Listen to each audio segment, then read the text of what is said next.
Hi everybody, welcome back to my channel. I'm Yesha if you're new here. It's been a minute, but since virtual interview season is about to start in full swing, I thought now would be a great time to give you some of my best tips for virtual interviews. The first one seems a little bit silly, but it is to be early for your interview day. And I'm talking 5 or 10 minutes. There are always days when I was interviewing for fellowship or also on our residency interview days where we want to get started, but then there are a couple of people missing or people just logging in right at the exact time that you're supposed to log in. And it's just better if you can start a couple of minutes, get in a couple of minutes early so that when it's time for the interviews to start, we can start on time. So that's my first tip, is to actually be a little bit early. And this will also give you time in case your tech isn't working right. Sometimes Zoom security settings need to be reset or something. You have to exit out and go back in. And if you have a couple of extra minutes, you can do that without stressing about being late. The second is about your background, and that is to make sure that it's very clean and professional. So a lot of people stress out about, the virtual interview background. What can I have? What can't I have? What should I do with it? Honestly, it really doesn't matter. It just needs to be clean and professional. So whether it's a white wall behind you, that's fine. No one's going to be like, oh, her background was so boring. It doesn't matter. What's worse is if there's a lot of clutter going on, if you have something weird in your background, things like that. And honestly, most interviewers don't really care. So whether you, specifically curate your background to have a trophy from your cross-country, whatever it was, and then some sort of musical instrument, it doesn't matter. I mean, those things will probably strike a conversation, and if that's what you're going for, then that's good. But otherwise, it doesn't matter. So don't stress out about it. Don't spend extra money on whatever. Don't worry about buying a new plant. Just make sure it's clean, make sure it's professional. Mine was just a white wall for most of the year, and honestly, I saw a lot of applicants last year, and I don't think that any backgrounds really stand out in terms of being really bad or really good. And don't worry about the people that do have fancy backgrounds. It doesn't really give you that much, it doesn't give you any edge, really. So don't worry about it, don't stress, just make sure it's clean and professional. My next tip is to make sure your audio and your video are working prior to your interview day. And this obviously should go without saying, but make sure you test all of it out, with your friends on Zoom before your interview day, and then test it again the morning of your interview. That's because Zoom does lots of crazy stuff with their security. Sometimes your camera doesn't work right. Sometimes the audio isn't coming through. Just make sure that you've tested it a couple of different times and thought of backup ideas in case one of them were to go out. Now, obviously, you don't have to invest in an external webcam. You don't have to invest in a microphone. If you do, it will improve, your audio quality, but it's really not necessary. Just make sure that it's good. And the only way to really test your audio is to either record a Zoom meeting with yourself or ask your friends if it's fine.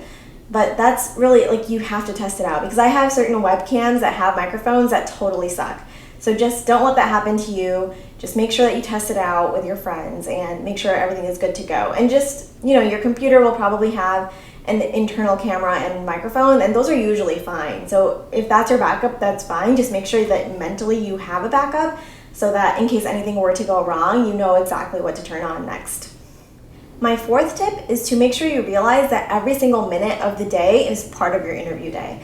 And again, might sound silly, but even the times when you're just waiting around for your next interview, if you are in some sort of room with not other candidates, but with residents or with the program coordinator, just realize that all of that is part of your interview day. So in the sense that anytime you can keep your camera on, you should. Anytime that you can make a conversation with the program coordinator, obviously you should try to do that. Just try to engage with the people that are there on the Zoom meeting with you. It sounds really silly, but it's really easy to just turn your camera off and relax.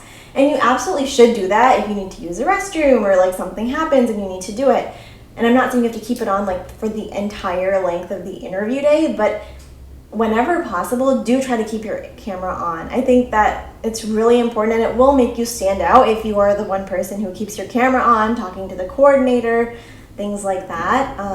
It does help because it shows us your personality type, shows that you're engaged, shows that you're willing to strike a conversation even when you're not being forced to in a virtual interview setting, you know what I mean? Those things all kind of just look like you're very engaged and interested in the program. So my advice is to just try to keep your camera on and be engaged throughout the day, even like during, if there's a lecture going on and the residents have their cameras on or something, try to keep your camera on. It looks good on you and it will only help you at the end of the day. My last tip is to make sure you have good questions prepared for your interviewers, especially the program directors and the faculty members.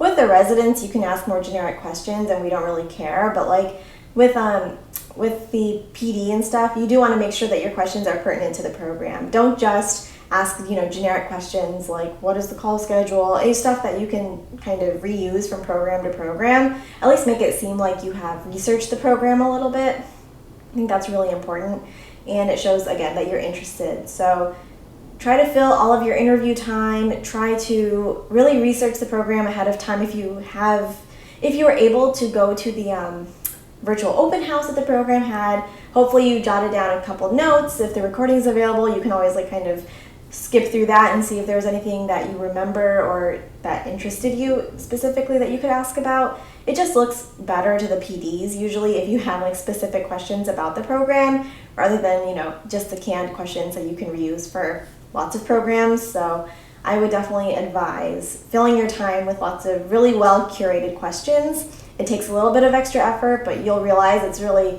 not that difficult to think of things that are specific to each program, especially if your interviews are after a spiel by the PD. You can easily write down a few things and ask about them. Oh, well, I'll address that in my next video, which is I just thought of something, but I'll talk about it in my next video, which will be mistakes to avoid, and hopefully that will be helpful to you. So anyways, that's really all I have to say for tips.